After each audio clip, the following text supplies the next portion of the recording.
O primeiro texto é Êxodo 25. Eu quero compartilhar com os irmãos essa palavra. Quero ser nessa noite sucinto aqui. Quero que Deus fale aos vossos corações como Ele já tem falado ao meu. Êxodo 25, quantos acharam? Digam amém. Amém. Diz assim a palavra do Senhor. Então falou o Senhor a Moisés, dizendo: fala aos filhos de Israel, que me tragam uma oferta alçada, de todo homem cujo coração se mover voluntariamente. Dele tomareis a minha oferta alçada.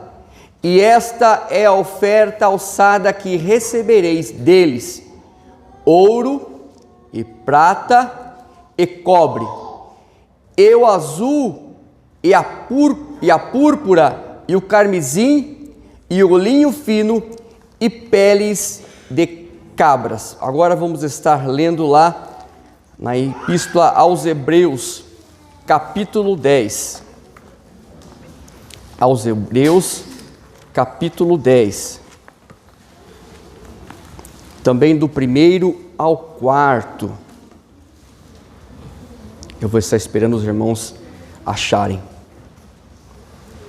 Aos Hebreus capítulo 10, do verso 1 ao 4, diz assim a palavra do Senhor: porque tendo a lei a sombra dos bens futuros, e não a imagem exata das coisas, nunca pelos mesmos sacrifícios que continuamente se oferecem cada ano, pode aperfeiçoar os que a eles se achegam. Doutra maneira, teriam deixado de se oferecer, porque, purificados uma vez os ministrantes, nunca mais teriam consciência de pecado. Nesses sacrifícios, porém, cada ano se fez comemoração dos pecados, porque é impossível que o sangue dos touros e dos bodes tire os pecados.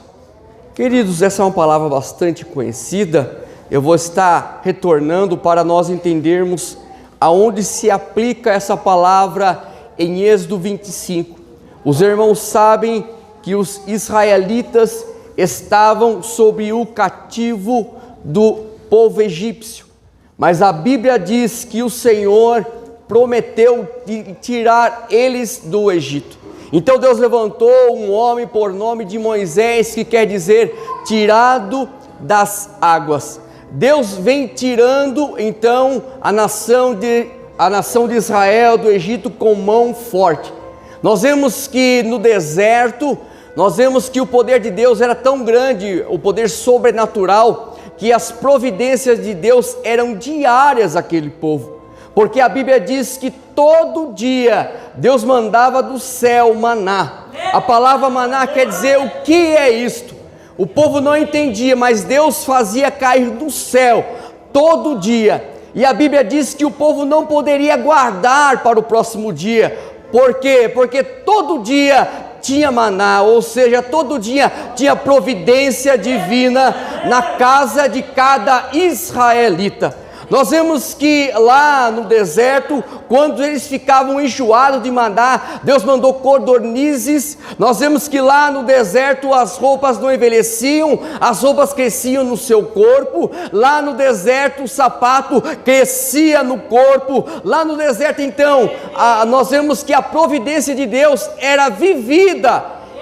Nós vemos que lá no deserto, todo dia Deus dava a eles providência divina. Então Deus quer se relacionar, Deus quer ter um particular, Deus quer estar no meio da nação de Israel. Então Ele vai dar algumas diretrizes a Moisés, onde eu li em Êxodo 25, a Bíblia nos diz que Deus vai então determinar a projeção do tabernáculo. A palavra tabernáculo quer dizer tenda da reunião. O tabernáculo ele era móvel, por quê? Porque a Bíblia diz que de dia, para livrar os israelitas daquele sol castigante, era uma coluna de nuvem, mas à noite, para livrar eles do frio, era uma coluna de fogo. E à medida que a coluna andava, eles tinham que levantar acampamento e ir junto com a nuvem. Eles tinham que seguir a vontade de Deus, porque eles eram totalmente dependentes da vontade e da misericórdia do Senhor.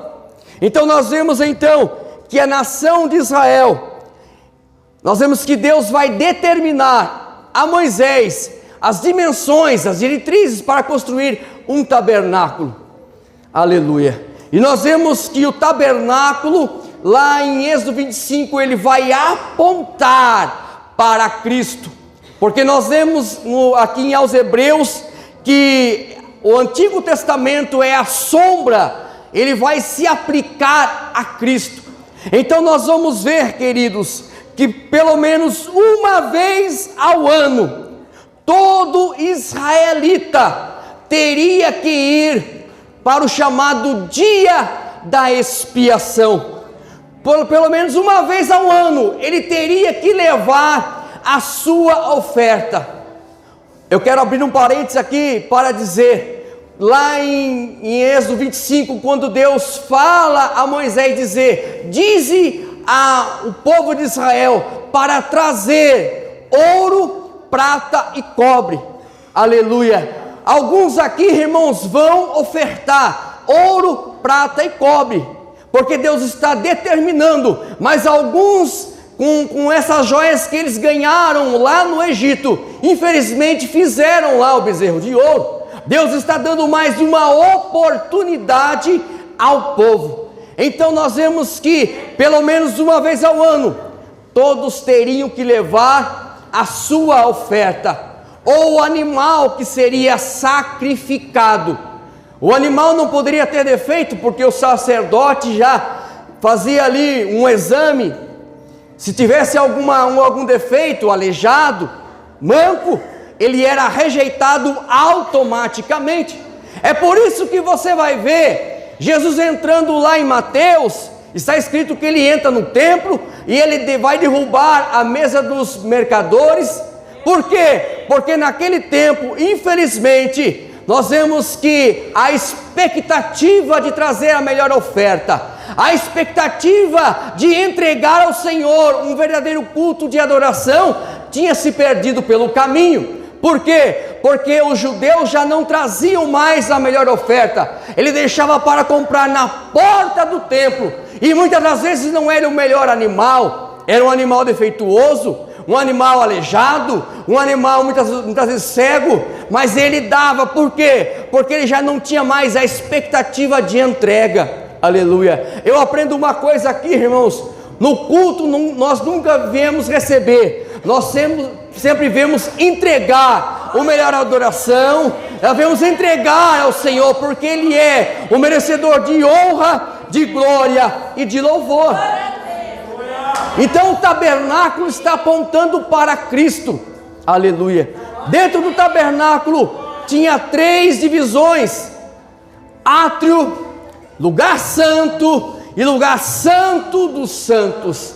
Então tinha 3 entradas. Tinha uma entrada no átrio, outra entrada no lugar santo e outra entrada no lugar no santo dos santos. A primeira entrada se chamava, aleluia, caminho. A segunda entrada se chamava verdade e a terceira entrada se chamava vida. Quem é o caminho, a verdade e a vida?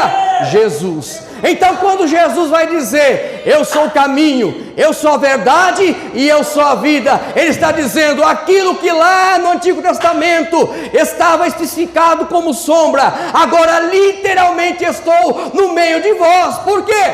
Eu sou o caminho, eu sou a verdade e eu sou a vida. Jesus, aleluia. Nós vemos que também dentro do átrio havia a bacia de bronze e o altar do holocausto. No lugar santo do santo, a mesa dos pães da proposição, e havia o candelabro, e no lugar santíssimo, ou santo do santo, havia a arca e o propiciatório. Dentro da arca havia o maná, dentro da arca havia os 10 mandamentos, e dentro da arca havia a vara de Arão que florescera no deserto. Aleluia. A primeira lição que eu aprendo aqui acerca da bacia de bronze é renovação espiritual, porque o sacerdote ele teria que se lavar, se purificar antes de começar o ritual, antes de fazer o sacrifício, e também depois, quando acabava o sacrifício, ele deveria se limpar, se purificar. Nós também, nós temos que nos renovar, nos purificar, através do que, irmão Marcos? É através da santa e bendita palavra. Hoje eu estou melhor do que ontem, amanhã eu estarei melhor do que hoje, ou seja, eu tenho que andar em novidade de vida, eu tenho que melhorar, aleluia, como servo de Deus, como trabalhador, como pai, eu tenho que ser um homem não só cheio de Espírito Santo dentro da igreja, mas por onde eu andar, todos têm que olhar em mim e ver que eu tenho uma vida cheia do Espírito Santo. Antes de pregar a vida, antes de pregar a vida, temos que pregar com a nossa vida, ou seja, nós temos que viver o que pregamos. Aleluia. Queridos, então é símbolo de renovação espiritual. E outra coisa que me chama bastante atenção é que no fundo ali da bacia de bronze era polido, ou seja, ele se via, porque naquele momento o sacerdote, ele era, vamos dizer assim no popular, ele era o cara, todo adornado, a nação toda esperando ele se lavar, oferecer sacrifício, então todos estão observando ele, mas quando ele vai se lavar, ele olha no fundo da bacia de bronze e ele vê, aleluia, o seu reflexo. Aleluia. O que eu aprendo aqui é, meus amados e queridos irmãos, que nós precisamos constantemente da misericórdia e da graça do Senhor. Não é porque, aleluia, Deus nos chamou, não é porque Deus tem nos usado, levantado, nós somos os melhores ou estamos isentos do pecado, não, mas temos que todo dia, aleluia, pedir misericórdia e graça ao Senhor. Aleluia. Nós lemos também acerca das cores dos tecidos que Deus exigiu de Moisés. A primeira cor é púrpura ou roxo. Fala, aleluia, do livro de São Mateus, porque São Mateus apresenta o Senhor Jesus como rei. E eu acho lindo o São Mateus apresentando Jesus como rei. Por quê? Porque Jesus está entre dois salteadores, e a Bíblia nos diz que um não faz causa algum, diz para ele: se tu é rei dos judeus, desce da cruz e salva a ti mesmo.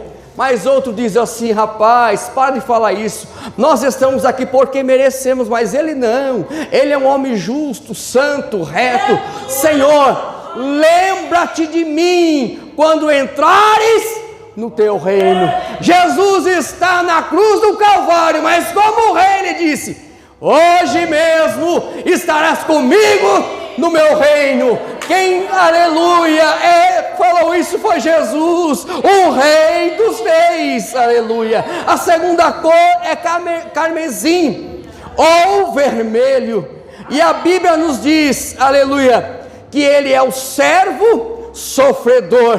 É por isso que o profeta messiânico Isaías, no capítulo 53, versículo 5, ele diz: porque ele foi ferido pelas nossas transgressões e moído pelas nossas iniquidades, o castigo que nos trouxe a paz estava sobre ele, mas pelas suas pisaduras fomos sarados. Nós só estamos aqui porque um dia Ele foi moído no Calvário, aleluia. Ele não merecia, nós se merecíamos, mas Ele deu a sua vida por mim e por você, aleluia.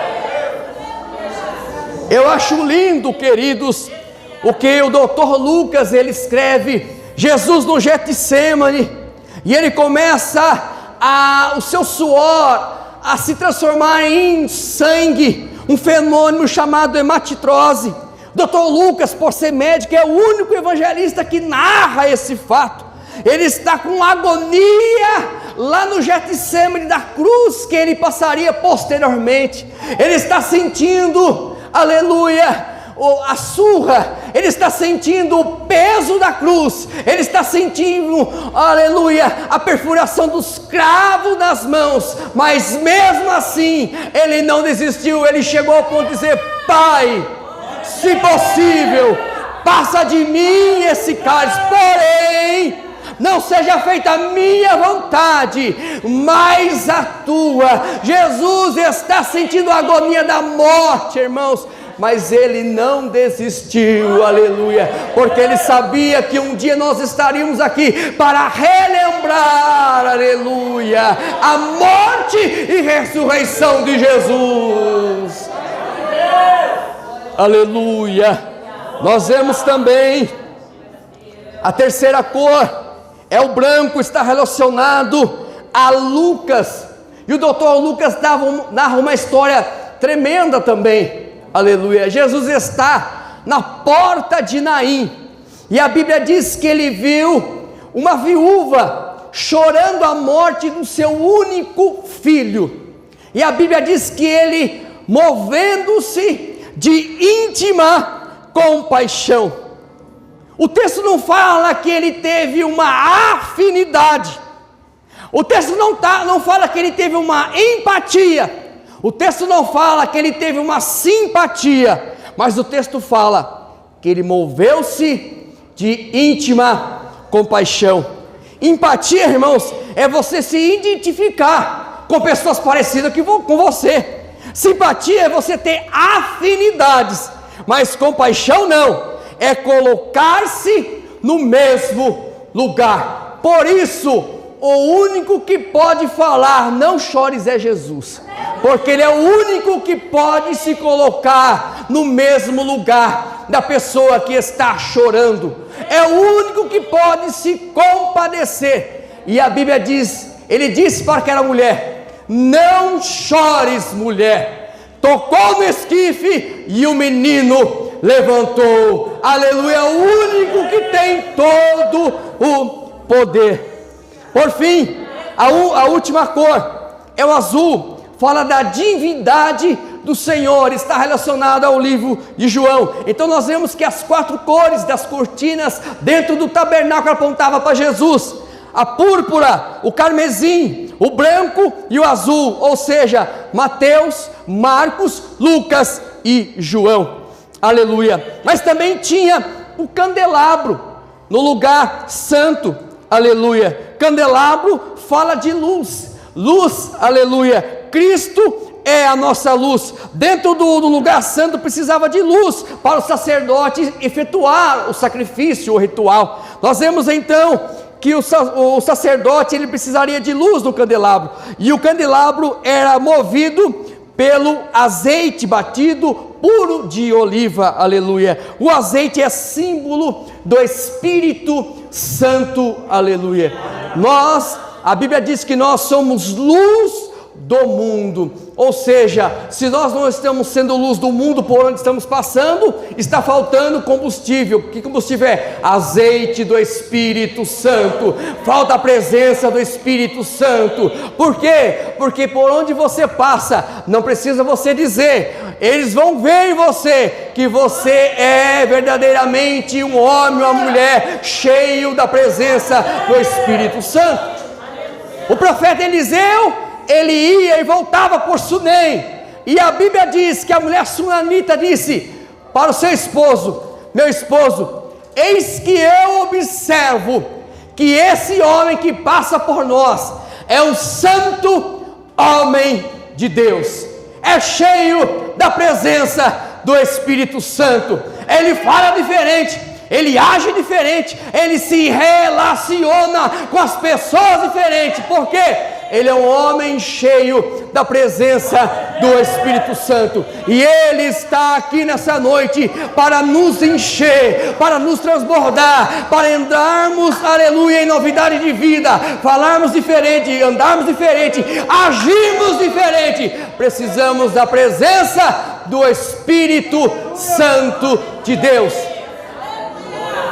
Certa feita, Deus disse a Moisés: Moisés, eu vou mandar o meu anjo, vai contigo adiante. Moisés falou: não, Senhor, eu não quero o anjo. Embora que tenha alguns que prefiram o anjo do que a presença, mas Moisés, não, eu quero a tua presença. Se a tua presença não for conosco, não nos deixe sair daqui. É a presença de Deus, é a presença de Deus, é a presença de Deus, aleluia.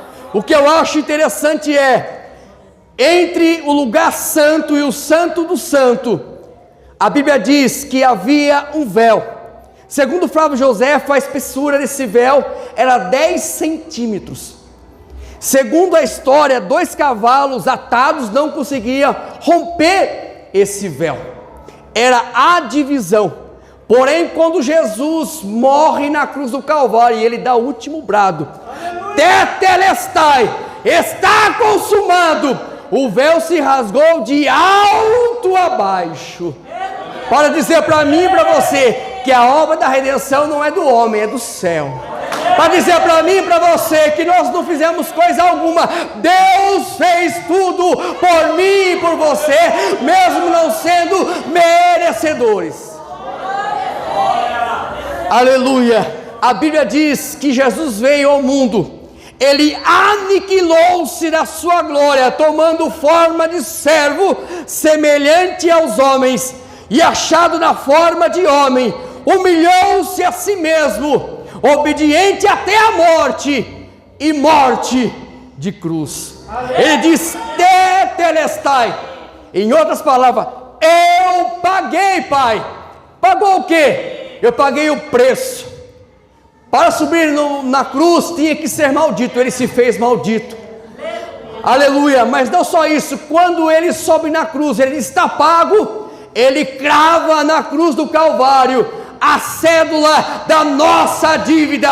Nós não devemos mais nada, está pago. Tetelestai. Mas ele também diz: eu consegui aquilo que ninguém conseguiu. Aleluia. Eu terminei. Irmãos, a obra redentora de Cristo está completa. Ele deixou 1 centímetro de obra, 100%. Aleluia. Ele fez sozinho a obra da redenção. Aleluia. Irmãos, a Bíblia nos diz também que todo homem trazia até o sacerdote uma oferta, um animal segundo as suas possibilidades. O sacerdote fazia então um exame para ver se era perfeito, e se assim o fosse, a Bíblia nos diz que ele degolava o animal ali, pegava o sangue do animal, entrava no lugar santo, com o dedo polegar, está lá em Levítico 4,18, molhava o dedo polegar, e molhava nas 4 pontas do altar do incenso, e logo após isso, pegava o sangue do animal em um copo e lançava ao pé do altar do incenso. Jesus também vai cumprir à risca esse sacrifício.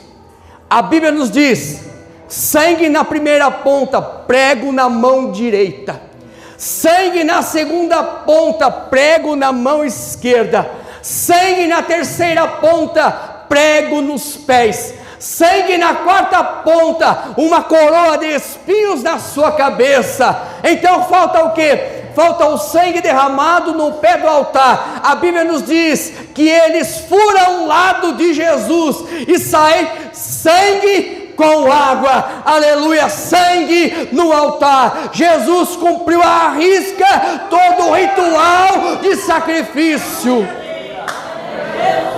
Então, O tabernáculo é a figura de Cristo. Cristo fez por nós aquilo que nós não conseguiríamos fazer. Cristo pagou o preço da nossa redenção. Por isso estamos aqui para relembrar a sua morte, mas relembrar também o dia que Ele ressuscitou. Aleluia! E o que eu acho lindo Ele ressuscita. Ele fica no espaço de 40 dias aqui. Ele sobe ao Pai e Ele faz uma promessa aos discípulos: ficai em Jerusalém, até que do alto sejais revestidos de poder. Os discípulos ficam em Jerusalém, no cenáculo, orando. Aleluia! Logo após 10 dias de Jesus ter esse assunto ao céu. E essa é a maior promessa que a igreja tem: que o mesmo Jesus que subiu, Ele um dia vai voltar. Aleluia! Hoje pode ser o último culto. Hoje pode ser a última Santa Ceia que nós vamos, aleluia, participar aqui na terra. Porque sendo assim, a última será lá no céu com o próprio Senhor. E a Bíblia nos diz, passando-se então 10 dias, Jesus lá no céu, 10 dias, o Espírito Santo vem, aleluia, como um som, como de um vento, línguas repartidas como de fogo. A Bíblia diz, 120 pessoas assentados no cenáculo, todos foram cheios do Espírito Santo e começaram a falar em outras línguas. Agora o Pedro, irmãos, que tinha negado Jesus, estava cheio da graça, cheio de autoridade, cheio de unção, e ele prega, e com uma mensagem só, quase 3.000 almas se aceitam a Jesus. Na segunda mensagem, quase 5.000 almas, aleluia. E o mesmo Espírito Santo que veio sobre os discípulos, Ele está aqui também para nos encher, para nos mover, aleluia, para nos dar refrigério à nossa alma, para caminharmos na presença de Deus mais um mês. Fiquem com essa palavra rápida, simples e objetiva.